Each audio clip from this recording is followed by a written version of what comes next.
दोस्तों, आप लोगों को बचपन के वो दिन याद हैं जब कोई पुरानी गुड़िया या खिलौना हमारे सबसे अच्छे दोस्त बन जाते थे। रात को बिस्तर पर सुलाते थे, उससे बातें करते थे।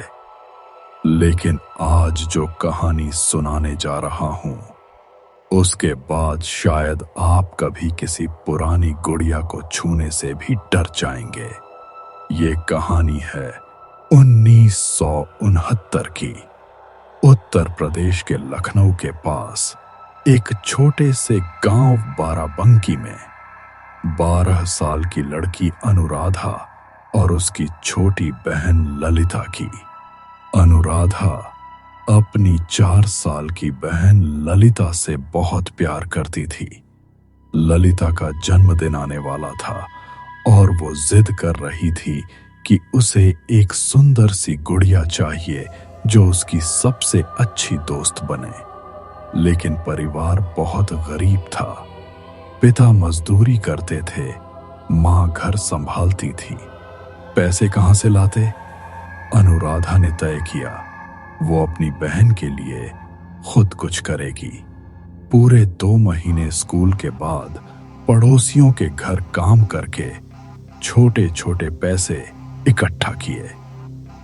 फिर एक दिन पुरानी चौक की एक पुरानी दुकान पर गई। वहां एक पुरानी लकड़ी की अलमारी में उसे एक गुड़िया दिखी। वो गुड़िया बाकी सबसे अलग थी। चेहरे पर हल्की मुस्कान, लेकिन आंखें इतनी गहरी मानो वो सीधे दिल में देख रही हो।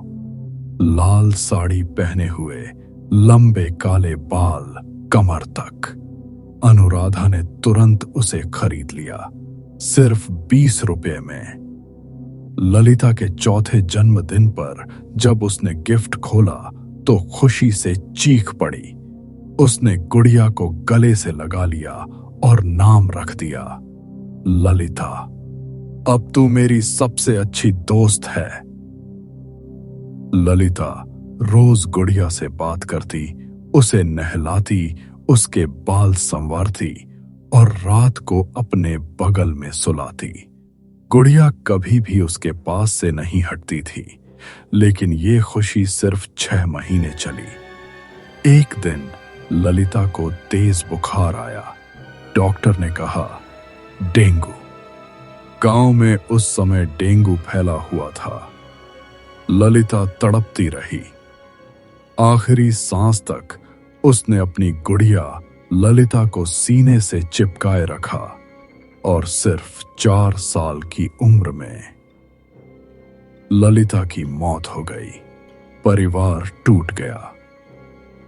गांव के रिवाज के मुताबिक मरने वाले के साथ उसकी सबसे प्यारी चीज को भी जलाया जाता है। लेकिन मंदिर के पुजारी ने मना कर दिया। उन्होंने कहा, ये गुड़िया किसी पुरानी आत्मा से जुड़ी लगती है, इसे मत जलाओ। तो अनुराधा और उसके माता पिता ने गुड़िया को घर के पूजा घर में एक शेल्फ पर रख दिया, ललिता की याद में। और यहीं से असली हॉरर शुरू हुआ। पहली रात अनुराधा सो रही थी। अचानक उसे लगा जैसे कोई हल्के हल्के पैरों से चल रहा है। फिर एक छोटी सी लड़की की हंसी। अनुराधा की नींद खुल गई। वो पूजा घर में गई। वहां कोई नहीं था, लेकिन गुड़िया की आंखें सीधे उसकी तरफ देख रही थीं। अगले दिन अनुराधा ने देखा गुड़िया के बाल पहले कमर तक थे, अब कंधों से थोड़े नीचे आ गए थे और बालों का रंग भी थोड़ा बदल गया था, जैसे असली इंसान के बाल। उसने मां को बताया। मां ने हंसकर कहा, तुम्हारी कल्पना है बेटा, और गुड़िया के बाल काट दिए ठीक घुटनों तक। वो उनकी सबसे बड़ी गलती थी। उसी रात अनुराधा की मां को सपना आया। सपने में छोटी ललिता रो रही थी।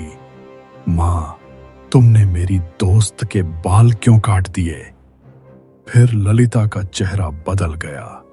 वो गुड़िया ललिता बन गई और गुड़िया मां के सीने पर बैठ गई।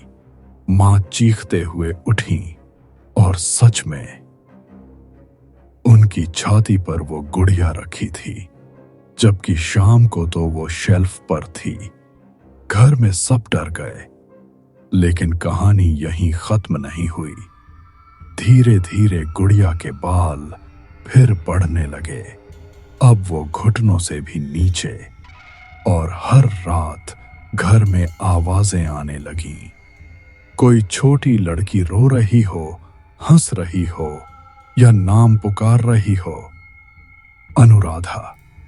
एक रात अनुराधा के पिता ने गुड़िया को दूर एक खेत में गाड़ दिया, लेकिन अगली सुबह गुड़िया घर के दरवाजे पर बैठी हुई मिली।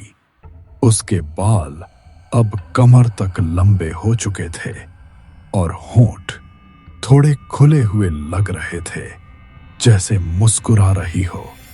फिर शुरू हुए बुरे सपने पूरे परिवार को। हर सपने में वही गुड़िया उन्हें घूरती, उनके गले तक बाल लपेटती और फुसफुसाती, मुझे अकेला मत छोड़ो, मैं तुम्हारी ललिता हूं। 20 साल तक परिवार ने ये सताप झेला। हर साल ललिता के जन्मदिन के आसपास घटनाएं और बढ़ जाती। उन्होंने तांत्रिक बुलाए, हवन किए, लेकिन हर बार हालत बदतर हो जाती। आखिरकार 2007 में परिवार ने हार मान ली। उन्होंने घर छोड़ दिया और गुड़िया को बाराबंकी के पास एक पुराने शिव मंदिर में सौंप दिया। मंदिर के पुजारी ने पूरी कहानी सुनी और गुड़िया को एक छोटे से कमरे में रख दिया। उन्होंने गुड़िया के बाल काटने शुरू किए, लेकिन बाल हर महीने फिर बढ़ जाते। पुजारियों ने खुद कबूल किया, ये बाल इंसानी हैं। आज 2027 में वो गुड़िया अभी भी उसी मंदिर में है, एक कांच के बॉक्स में बंद। नाम है ललिता गुड़िया। टूरिस्ट और लोकल लोग मंदिर आते हैं, लेकिन नियम सख्त हैं। फोटो खींचना मना है, ज्यादा देर तक देखना मना है। कहते हैं जो ज्यादा देर देखता है उसे रात को सपने आने लगते हैं। सपने में एक छोटी लड़की आती है और कहती है, मेरे बाल संवारोगे? और सबसे डरावनी बात जो हाल ही में सामने आई है, गुड़िया का मुंह धीरे धीरे और खुल रहा है। अब उसके अंदर छोटे छोटे दांत भी दिखने लगे हैं, जैसे कोई हंस रहा हो। दोस्तों, आपको क्या लगता है? क्या छोटी ललिता की आत्मा सच में उस गुड़िया में बस गई है, या फिर वो गुड़िया किसी पुरानी भूखी आत्मा का घर है जो कभी भी नया दोस्त ढूंढ रही है? अगर आपको ये कहानी दिल दहला गई तो चैनल को सब्सक्राइब करना मत भूलना। कमेंट में बताओ, क्या तुम ऐसी गुड़िया अपने घर रखोगे? अगली हॉरर स्टोरी में मिलते हैं। तब तक अकेले मत रहना।